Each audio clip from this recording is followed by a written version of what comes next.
जलन। ममता बहुत ही सीधी और प्यारी लड़की थी, वहीं सुनील एक सरल और आगे बढ़ने की सोच रखने वाला लड़का। सुनील, बेटा सुनील कहाँ है? अरे जरा एक गिलास पानी तो दे दो। हाँ माँ, अभी आया।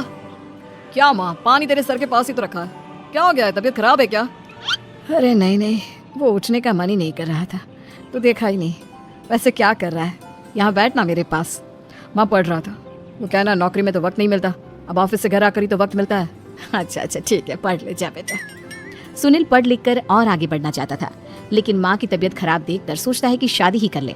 कब तक माँ का ख्याल वो अकेले रख पाएगा? तो एक दिन, माँ ये ममता है, मैंने इससे शादी कर ली है। तुम्हारी तबीयत भी ठीक नहीं रहती, तो मैंने सोचा शादी कर लेता हूँ। घर संभालने वाली और तुम्हें संभालने वाली कोई आ जाएगी तो अच्छा रहेगा। माँ अचानक से सामने बहू देखकर हैरान रह जाती है। बेटा ये क्या बात होती है? न बैंड, न बाजा, न दहेज, न शगुन, ऐसा कैसे बहू आ गई? माँ तू तो जानती है मैं नौकरी के साथ पढ़ाई कर रहा हूँ, तो कहाँ से इतना पैसा बचा पाता कि धूमधाम से शादी करता। वैसे भी माँ, लोग तो आकर खाकर निकल जाएंगे, इसलिए बस वैसे ही। माँ जी, मैं आपका ख्याल रखूंगी। वैसे भी ये आगे की पढ़ाई कर रहे हैं, अच्छा कुछ कर गए तो सबके दिन फिर से अच्छे आ जाएंगे। सास को ममता की बात ठीक तो लगती है, लेकिन मन में कहीं ना कहीं लगता है कि कहीं बहू बेटे को लेकर फुर्र ना हो जाए और फिर तो वो रह जाएगी अकेली। बेटा देख, मेरा जो कुछ भी है वो सुनील ही है, और सुनील का भी अब इस दुनिया में मैं ही हूँ और कोई नहीं। क्या सुनील? बिल्कुल माँ, लेकिन आज से ममता भी मेरे जीवन का अहम हिस्सा है, जैसे तू है। सास को बड़ा बुरा लगता है कि उसकी सल्तनत में कोई और हिस्सेदार कैसे हो सकता है। कैसे कोई और उसके 30 साल के बेटे की जिंदगी में अचानक से आकर बराबर का हिस्सेदार बन सकता है। देख बहू, मैं भले थोड़ा बीमार रहती हूँ, लेकिन इसका मतलब यह नहीं कि घर की चीजों में मेरा कंट्रोल खत्म हो गया है। मैं आज भी इस घर की रानी हूँ, समझी? बेटा सोचता है कि ये माँ को अचानक से क्या हो गया। कल तक जो माँ कहती थी कि जिंदगी का कोई भरोसा नहीं, वो अचानक से जंग के मैदान की झांसी की रानी कैसे बन गई? माँ क्या हो गया? सब ठीक है ना? अचानक कैसी बात कर रही हो? ममता का आज पहला दिन है, स्वागत करो उसका। आसपास की आंटियों को बुलाओ, नई दुल्हन की मुंह दिखाए करवाओ। खैर, सास होने का फर्ज निभाती है और बाद में एक सहेली के साथ बाहर निकल जाती है। क्यों नहीं बताया नहीं कि बेटे का ब्याह कर रही हो? वैसे तो सारा दिन हम ही में घुसी रहती हो। अरे मुझे भी तो अभी पता चला, यूँ अचानक सर पर लेकर आ गया। कहता है बहू है माँ तुम्हारी, अब इसको भी इतना ही मैं प्यार करता हूँ जितना तुझे करता हूँ।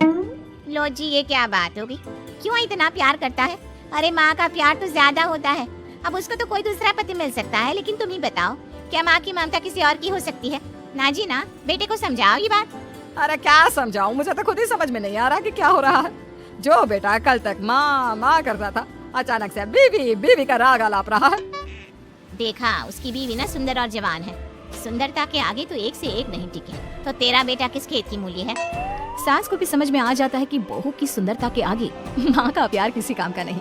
उधर बीवी, ए जी, अम्मा जी सहेलियों को छोड़ने गई थी, अभी तक आई नहीं, हम देख आए क्या? अरे रहने दो ना, आ जाएंगी। कहाँ जाएंगी? उनकी आदत है, एक बार जाती है तो पूरी पंचायत खत्म करके ही आती है। अच्छा ही है, खाना वाना खा कर गई होगी। छोड़ो ना, घूमेगी तो खाना पचेगा नहीं तो ऐसे ही खाट पकड़ लेगी। बहू भी शांत हो जाती है। उधर सास सोचती है कि आज थोड़ा देर से ही घर जाती हूँ, जब बेटा परेशान होकर ढूंढेगा तब मजा आएगा। बीवी को खुद ही पता चल जाएगा कि माँ के आगे उसकी दाल नहीं गलेगी। लेकिन वहीं दूसरी ओर घर पर, ए जी, माँ जी अभी भी नहीं आई, हमको तो घबराहट हो रही है कि क्या करें, जाकर पता करें किसी के घर। अच्छा, कहाँ जाओगी ये भी बता दो। पहला दिन है तुम्हारा इस घर में और एक ही दिन में मोहल्ला छानोगी क्या? हाँ तो आप भी तो नहीं जा रहे हैं ना, हमको फिक्र हो रही है। अरे यार, ये रोज का है अम्मा का, खाओ और सो जाओ। बस फिर क्या था, बेटा बहू खाना खाते हैं और कमरे में सोने चले जाते हैं। उधर जब सास को कोई देखने नहीं आता तो वो हार कर घर आ जाती है, जहाँ वो देखती है कि सारे घर की लाइट्स बंद है। सास को गुस्सा आता है, बहू, ममता बहू कहाँ हो? लेकिन सारे दिन की थकी बहू को ऐसी नींद आती है जैसे किसी ने भांग की गोली खिला दी हो। वो तो नहीं उठती, उठकर आ जाता है बेटा। तो क्या बात है अम्मा, काहे चिल्ला रही हो? अरे सो जाओ ना, सुबह की थकी है बहू, वो सो रही है। जोर से बोलोगी तो नींद खुल जाएगी उसकी। माँ को गुस्सा आ जाता है। फिलहाल तो सो जाती है, लेकिन मन ही मन ढेर सारा जहर बहू के लिए भरा होता है। सुबह बहू चाय बना रही होती है कि सास धीरे से गैस तेज कर देती है, जिससे चाय का बर्तन जल जाता है। और जैसे ही बहू चाय का बर्तन उठाती है, उसका हाथ जल जाता है। मेरा हाथ जल गया। वो जोर जोर से चिल्लाकर इधर उधर भागती है कि सास थोड़ी देर में उसके हाथ में पानी डाल देती है। हाय रे बहू, क्या कर रही हो? पहली बार रसोई छुई हो क्या? सासू माँ, गलती से गैस तेज रह गई थी और बर्तन जल गया, जिससे मेरा हाथ जल गया। हाय रे, कितना गंदा दाग। छी छी छी छी, मुझे तो उल्टी आ रही है। तेरा गला हुआ मांस देखकर। तू ना मुझे अभी साथ से खाना मत लगाना।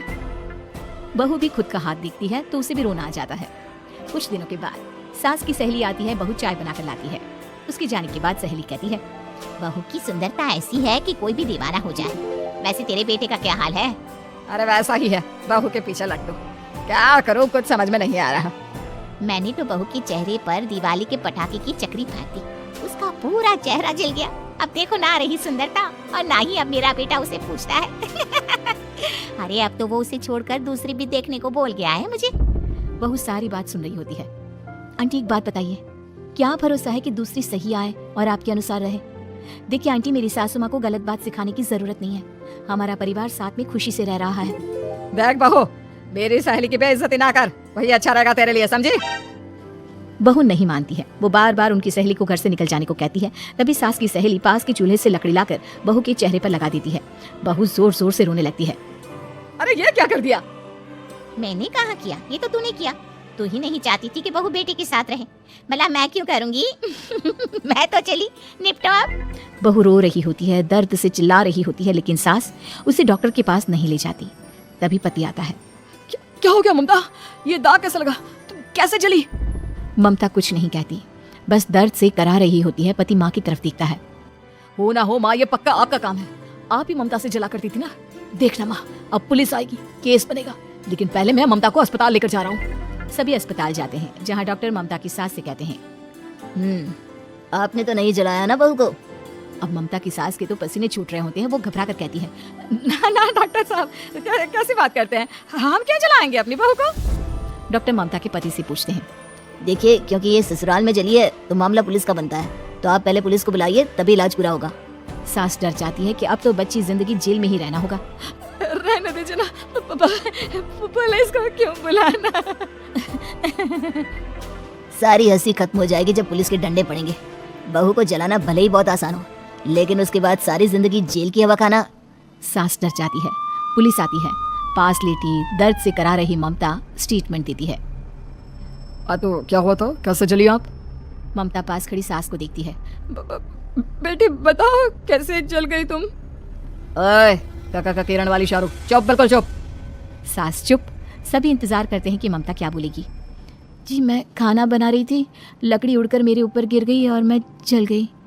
सास बहू की बात सुनकर रोने लगती है। देखा माँ, कितनी समझदार है ममता। ये चाहती तो, हाँ बेटा, ये चाहती तो मैं आज जेल में होती। मुझे माफ कर दे, मैं आगे से अभी कभी ऐसा नहीं करूंगी। बहू के साथ मिलकर रहूंगी, मुझे माफ कर दे।